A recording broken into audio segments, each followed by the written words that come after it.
Hello, hello, everyone. Thank you for being here. Thank you, Shanta, for that beautiful opening. I wanted to think about the different things I would say that wanted to be different on this call, right? I've done the full moon and new moon, and we've got all these other calls where I feel like I'm repeating myself, but the 1010 is special. And I got to say, when I came in earlier, Shanta, when you said, Anne is here, I woke up with Nan today. Nan is our numerologist. She's an ancestor angel now. And she said that if we ever saw 844, that it was her. And I had my alarm set for 9, and I woke up at 8:44 and turned it off before it went off. And then I thought, okay, she wants to be with us today. I get that. Because we would always include her with our numbers fund. And we have gotten together on these alignments, 10-10, 11-11, 12-12. And to me, I've worked with them consciously in kind of under the guise of codes, right? I feel like the ones and zeros are our codes for us as an individual. I think when we do the 11-11, I do feel like we're walking through a gate to a new level in a different kind of way. I feel like the 10-10 is more internal and more about us, the individual, in a certain way, because that 0 is a true reset, and a 1 gives us that new beginning. You start adding the ones, and we're going to multi-dimensions now. And the 12-12 is just that, we always think the Christ consciousness, or that higher consciousness that is all-inclusive of life, love, and truth, right? So the Trinity is always that third leg, or that alchemy that comes out of the first two coming together. So we're still back to ones and zeros being about you. So I think that where I want to go in at here is that today, as we gather, it's Sunday, October 10th. It is a Sagittarius moon. That means that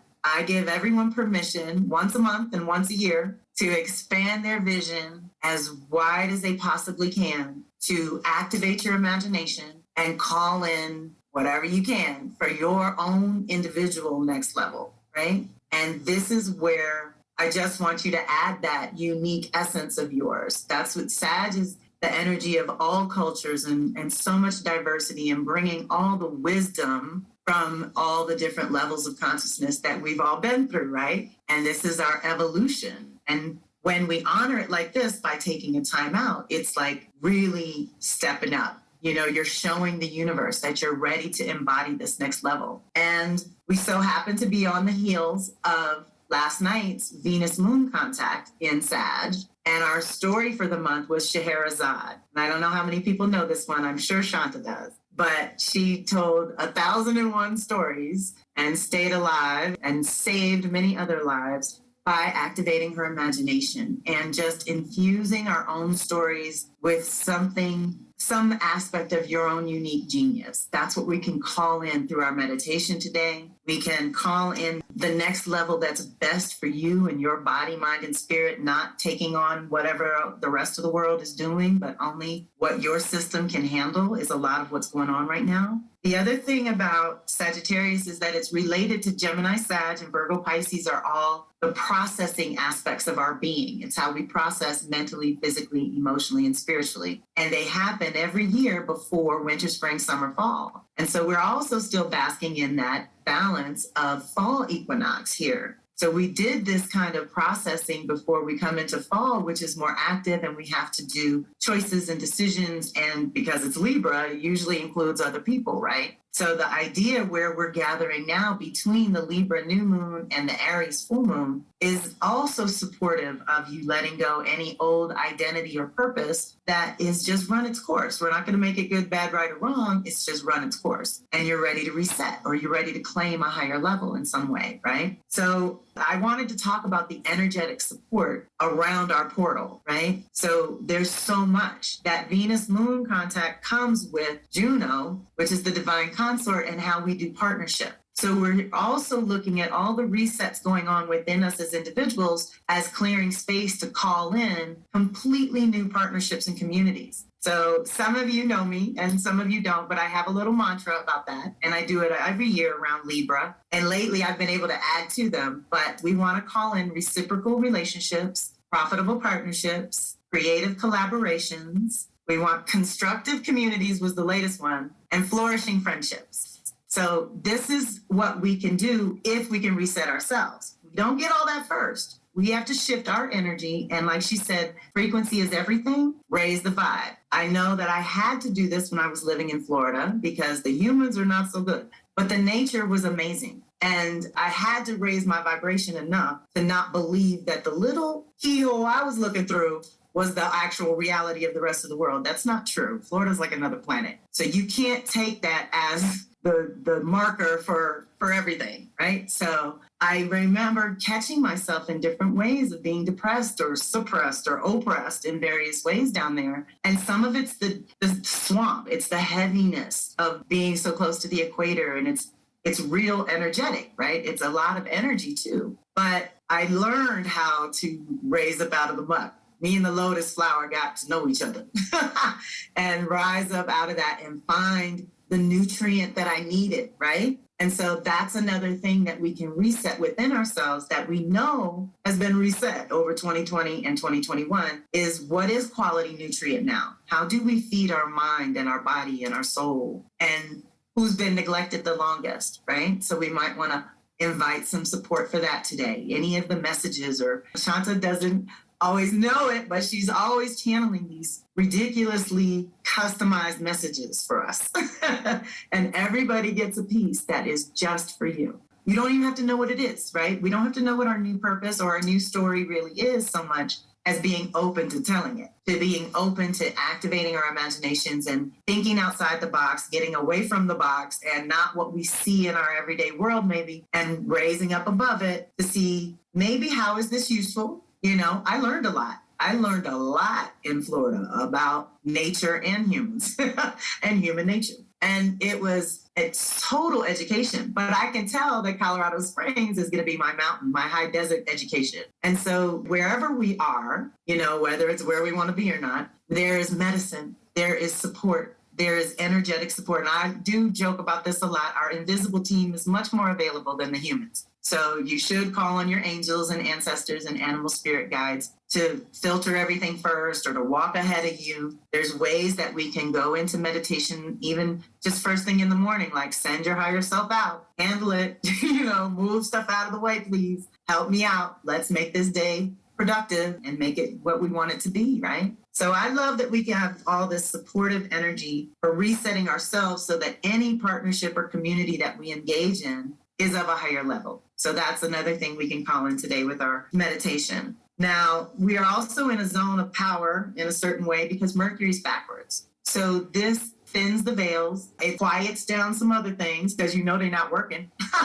So you can't talk this way. So you're going to have to talk this way because that's not going to work over here. I love that Facebook and Instagram crashed and I didn't even know it. So I lost no sleep. But at the same time, I love that it woke so many people up, that they tie their realities to this virtual reality. And when that crashes, which is totally possible with just a solar flare, let's not even tie it to anything, you know, diabolical, which we know it is, and just say it could blow, you know. So let's be on the earth, people. Let's get back in our bodies. That's the other thing I love about Shanta's meditations, is she helps us get back in our cellular bits. That's what counts. When we put our feet on the earth, if we lay our backs against the tree, we are absorbing the electrons that our bodies need to downregulate this nervous system for all this crazy. That's not actually what our systems can handle. Think Virgo, okay? And that's the other thing of all the energies that are kicking around us. This Gemini, Sag, and Pisces are very strong, but there's no Virgo. That means we have to bring it in consciously. That means natural products, you know, getting all the chemicals out of your house, getting back to basics and simplicity and what do they call that? Minimalist living, right? We all can't do it, but I swear I'm trying. And I just keep stripping and stripping and stripping, and you wouldn't believe that there was more to strip, but there always is. Always, always, always. So Virgo's the part of us that gets practical, gets in the here and now, gets in the body. How much can your body actually handle of the crazy, or your box or your phone or your computer, you know? So we're in a processing zone, especially today. But today's process is spiritual. It's the fire. It's the imagination. Like I said, that activation of, some of us are at that age where Kundalini's waking up. Some of us have it where it's, it's really strong. And on some of these days, it can get even stronger. And we have bigger planets that move the social collective along, incrementally moving us along as individuals. So first Pluto went forward, and that means that now some of the deeper transformative work that we've done is going to show progress. It's going to show the results of what you've been able to dig up over the last 6 months, let's say. And then this week, Saturn goes direct. So it's almost like once we transform something, then we can step into the new reality in a new way. We can build a new foundation or a structure that holds us better, that protects us better, right? And then next week, Jupiter goes forward, which allows us to tell a new story completely. And Jupiter's in this zone of Aquarius Pisces at the end of the zodiac. So all of us can feel the 12-year cycle kicking right now. And you want to think back to like 2010, 2011. What was true then may not be true now. And what was not true then may actually be true now. So let's allow for that truth to be fluid, right? That's the thing. We don't want to lock in on one truth or one story or one way, right? That's not natural for multidimensional beings. That's not natural for us. When we try to do that, it hurts. At least it hurts me. It feels like a violation. So we have this tremendous back-to-back support. And then as soon as Jupiter goes forward, then Mercury does. So then after we've changed our thinking, we've done some processing. We're still very much in a processing zone. That's why I said you don't really need to know what your 0 point of new beginning is. Just be open to it resetting for you and allow the angels and the ancestors to do the heavy lifting. Then we get to that full moon where it lights up in Aries and it's all about you. So that's why today's work also has to be your truth, what you believe to be true or possible for yourself, for the world, for your community and things. So we have a really powerful Libra month where we're reestablishing balance, which is definitely what we're calling in. It's going to move into Scorpio, which is a conception point. It's our power of creation that we all have access to and is somewhere in our charts. We get to really reset, right? So this is really good, juicy work, y'all. Thank you, Shanta, for pulling it together for us and listening to your call from the angels to do it, because I love when we're able and it works, right? Because everyone is a little hectic these days. She's doing all these classes. It's hard to even get her on the phone. Shanta, is there anything specific you wanted to talk about? I just wanted energetic support around the portals, kind of what I brought. Anyone else have questions? I know there's a bigger underlying theme with Saturn and Uranus that's also helping us reset and move in a new direction. So if anyone has any questions, I'm open, but we can do prayers. I don't know if you were going to do that today or straight into the meditation to wire all that in. That's all I can So see. Kelly, I want you to come and help us to create this focus and talk about what support we have from the planetary beings for this. I can totally do that, but I do have a prompt for you because the things I want to talk about today, Venus and Mars and the eclipses. And so I would love it if you would give us a 1-sentence snapshot of what each of the 7 primary archangels and chakras are good for, so that we can choose who to call in to support our work, whatever our focus and intentions may be, right? Because Sure. I talk about how the masculine and feminine are coming together to make something else happen and some other things, but I want them to have that, if you could. Sure, I can do that. I usually try to be a little more allowing our higher selves to choose who we interact with. But it's such an exciting time, and the archangels are so available for us to participate with them that I think that they allow us to choose as well. But we also give our higher selves permission to bring those others with us. So do you want me to do that now? Because I can definitely do that as part of the 11:11. I would be happy to do that. Yeah, that would be great. I mean, you don't have to go too deep. Like I said, kind of a 1-sentence, what they're good for and how we can be supported by them as we move through this gateway. Okay. So the archangels recognize and reflect the qualities of consciousness that are in each of our chakras. And so what we may be noticing that we need could be from each of those chakras. So if we are aware of what the gifts are, then we can invite that archangel to bring more of those qualities of consciousness into our lives. So if we come up to the crown, once again, coming up into the crown, we are receiving this empowered light and wisdom from the divine presence of Archangel Metatron.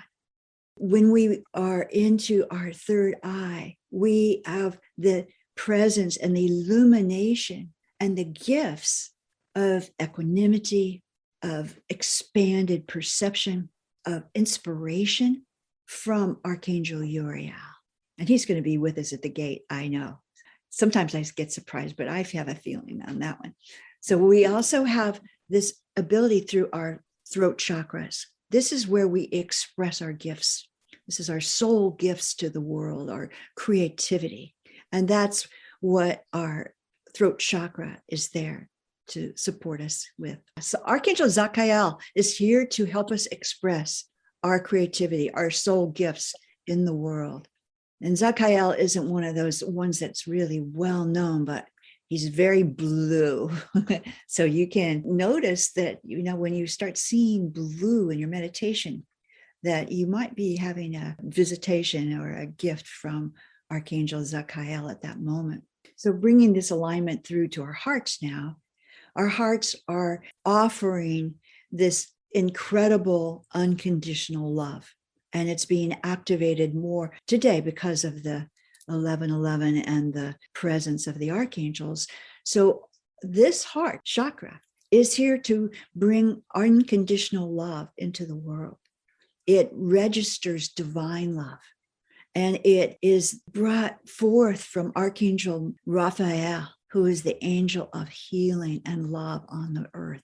Raphael is bringing legions of healing angels into this time that's so needed for people to have more hope and really feel like they are being supported in their healing time.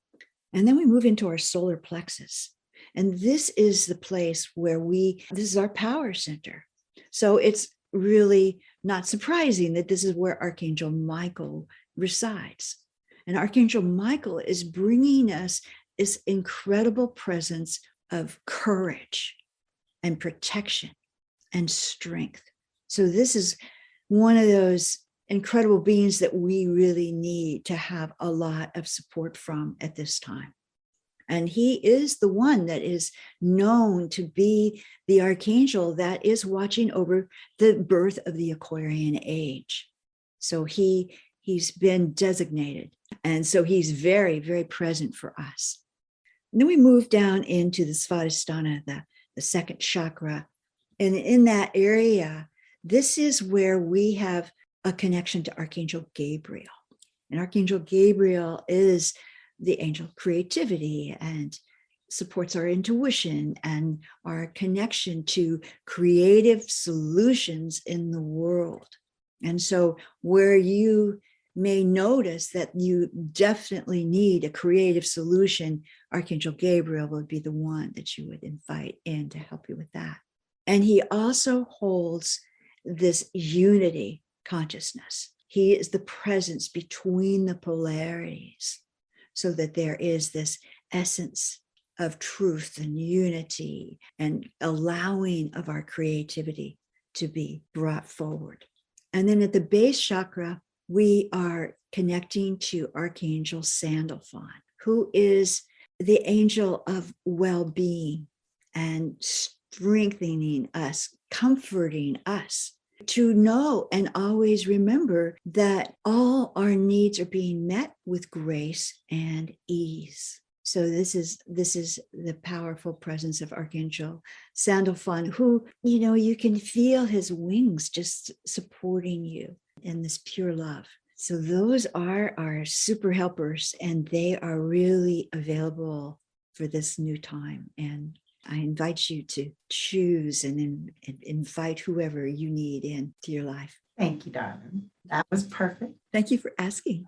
The only thing I would add is, isn't it Uriel who holds the blueprint? And so there are a lot of things that we are being reset to our basic original principles, right, that we would like to integrate. And so I like calling on him to remember my purpose, my truth and purpose. And so let's dive in. Let's start with the light, because today is that activation of light within us and for the world. And one of the things coming up are eclipses. They redistribute the light. They interrupt the flow of light. They allow us to see from other perspectives.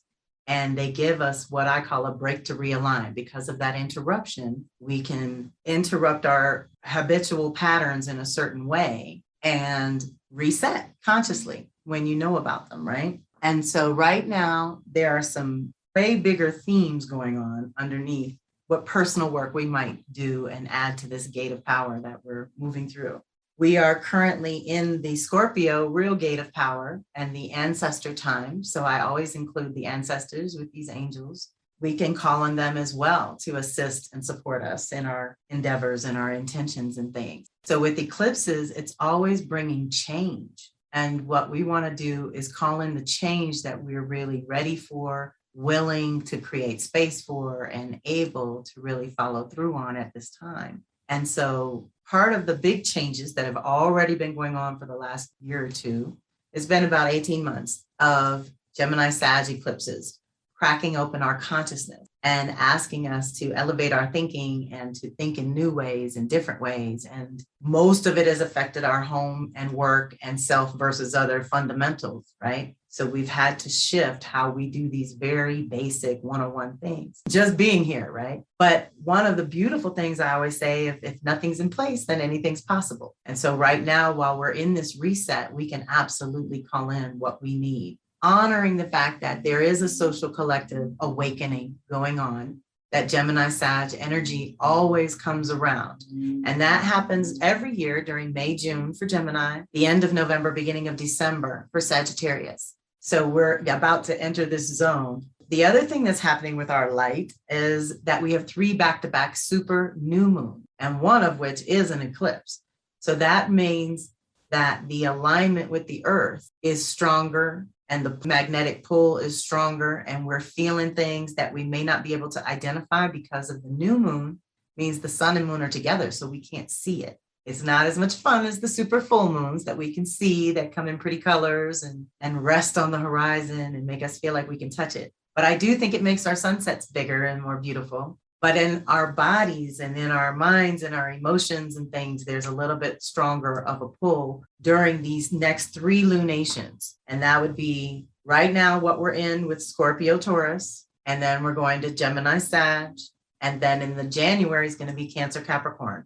All 3 of those new moons are going to be super new moons. That means, again, with whatever your intentions are, they can manifest quicker and with more ease and grace. It's like opening a channel, just like we're stepping through for a gateway here.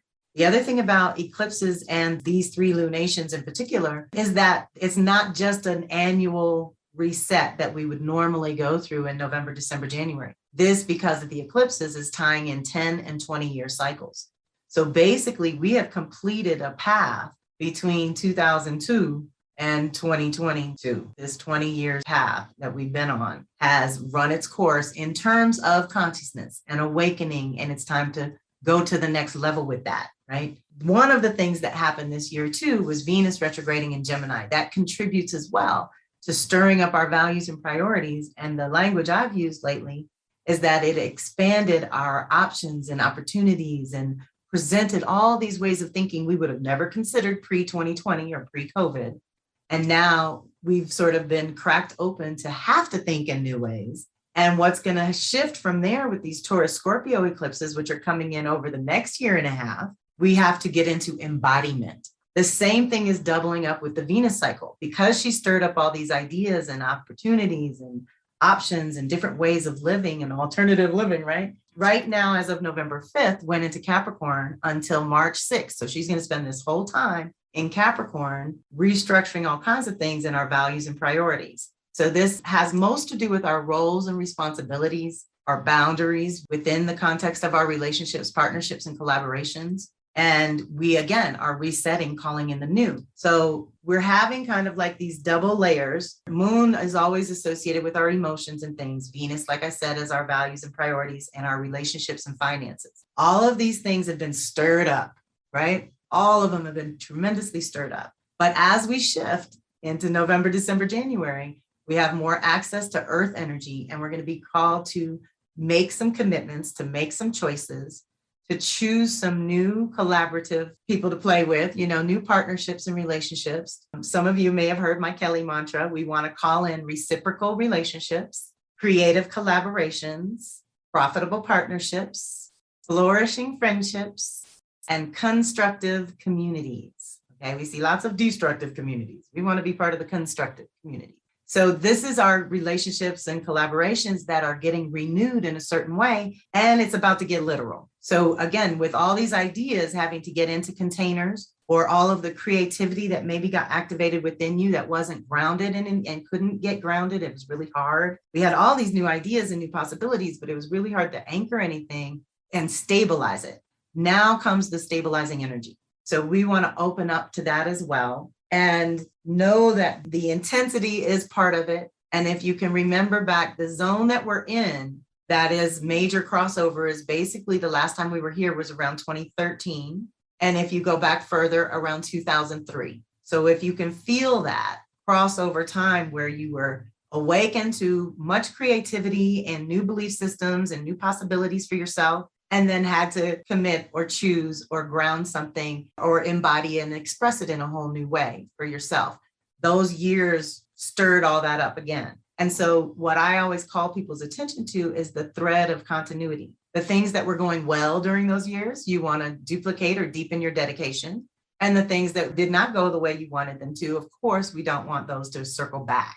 One of the big deals about Venus retrograde, which only happens every 18 months, is that old loves and old friends can circle back. So be prepared for that. We also don't want to make any sudden moves in our relationships. We want to work on ourselves between now and February and what we want within the context of our relationships and finances, and then make some choices in the spring and make those commitments and create those containers for whatever creative ideas have been bubbling for you. It's time to give them a little bit of a foundation. So some of the details that I want to go into, just to give you a real quick couple of prayer days for the month of November, is that, I've sort of touched on Venus. And so our sacred feminine is resetting itself around, like I said, our roles, responsibilities, and boundaries. With Mars doing its thing in Scorpio, we are back to a conception point and a reconnection with our own individual power to make those choices, to choose what we are passionate about and what we really care about.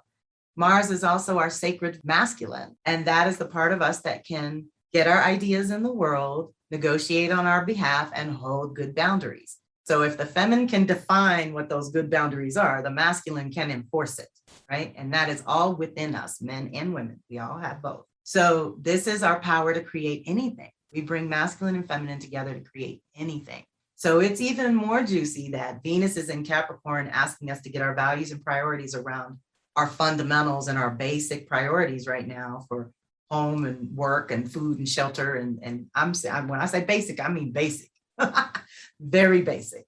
And then Mars in Scorpio at this conception point of new power, that means we're connecting that power to what we're going to bring into form. And we can bring those two together in a way that is so powerful over the month of November, December, which also, let me just lay out a little quick overview before I do those details. Scorpio is our conception point annually.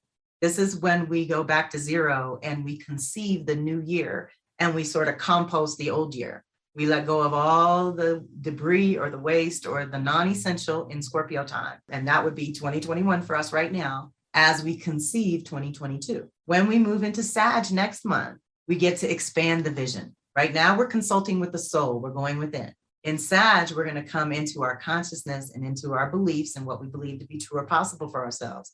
And we're going to be called to think bigger, to expand that. Whatever you're thinking, think bigger.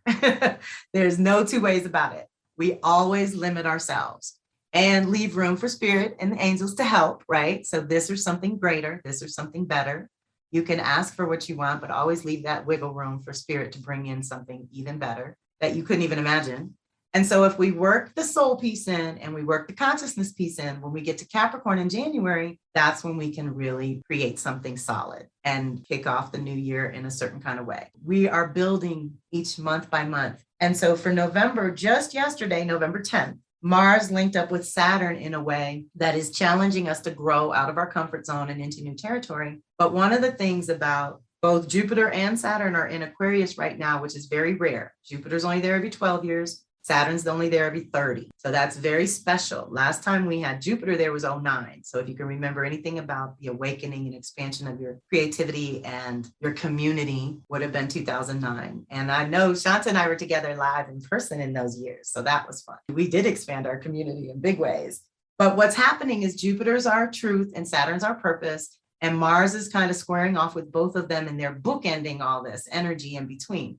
So we open with having to reorganize in our literal space, right? Our environment, our bodies, in our physicality. We have to check in with ourselves on these new emerging values and priorities and see what needs to be set up, what kind of structures and boundaries are going to be good for you in the new year, because it's going to be super creative and very mystical. Jupiter's going to be in Pisces. There's going to be a lot of good energy for your imagination and the cultivation of your creative ideas, but you've got to have that base in order for it to thrive. And so right now we might have to rearrange a few things in our reality in order to channel more of our own power and to take that on in a certain way.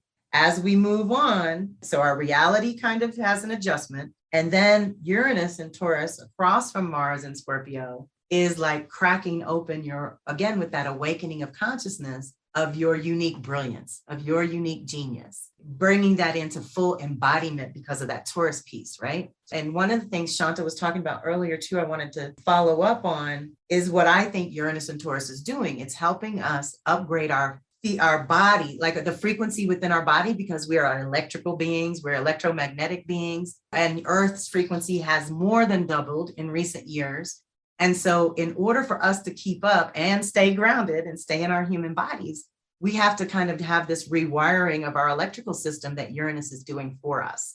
So we can absolutely call in that support for a reset around that, because again, that unlocks your unique genius and allows you to choose the right actions and the right timing for you to take those actions. That's what else we're calling in, our own unique right timing for these new choices and things. But this awakening is an awakening to the power you have within your own physical body. It is such a magnificent thing. I don't want people to forget about the body all up in this headspace that Western culture likes to keep us trapped in. Mars is also going to trine with Neptune. Now, this is the mystical part. This is where we can definitely call in the angels. Oh, let me give you the date. Uranus would be November 17th if they want to do a prayer day, November 17th. The next prayer day will be November 29th. With Neptune, this is the mystical one. And we get to connect to our higher self, our spirit guides, our angels, ancestors, and animal guides. All of that is tied in with that. A trine is ease and grace. So this would be a good time for you to do divinations for the new year and kind of inquire about what you're going to see and put forth for the new year. And then a sextile is an opportunity with Pluto. And this is very powerful, December 6th. And that means Mars is our lower will, Pluto's our higher will. And they're coming together with an opportunity for growth, which means that we, again, in that conception point, we are conceiving the new that's going to allow us to channel more power or more creativity, because that is our power, right? That's our superpower. And it's going to close on Jupiter with that square December 8th. So again, with this, once we go through these little steps, right, of adjusting the reality, integrating the awakening, connecting to spirit and going a little deeper, allowing the transformation that Pluto brings, then we can step into the new truth and story for the new year. So that is our energetic support. Lots of break to realign. We're coming out of the mental, fiery imagination, ideas and ideology realms. And like I said, we're getting more into embodiment and what we can actually hold in form. So we can call those things in as well. And I think that's it, Shanta, unless you have something I missed or didn't go deep enough. Anyone else to ask questions? I'm open, but I think we're all good. Those soul gifts, I tried to bring in some of the things that you had mentioned as well, because again, the energies just so support us to getting back to our own center. Yes.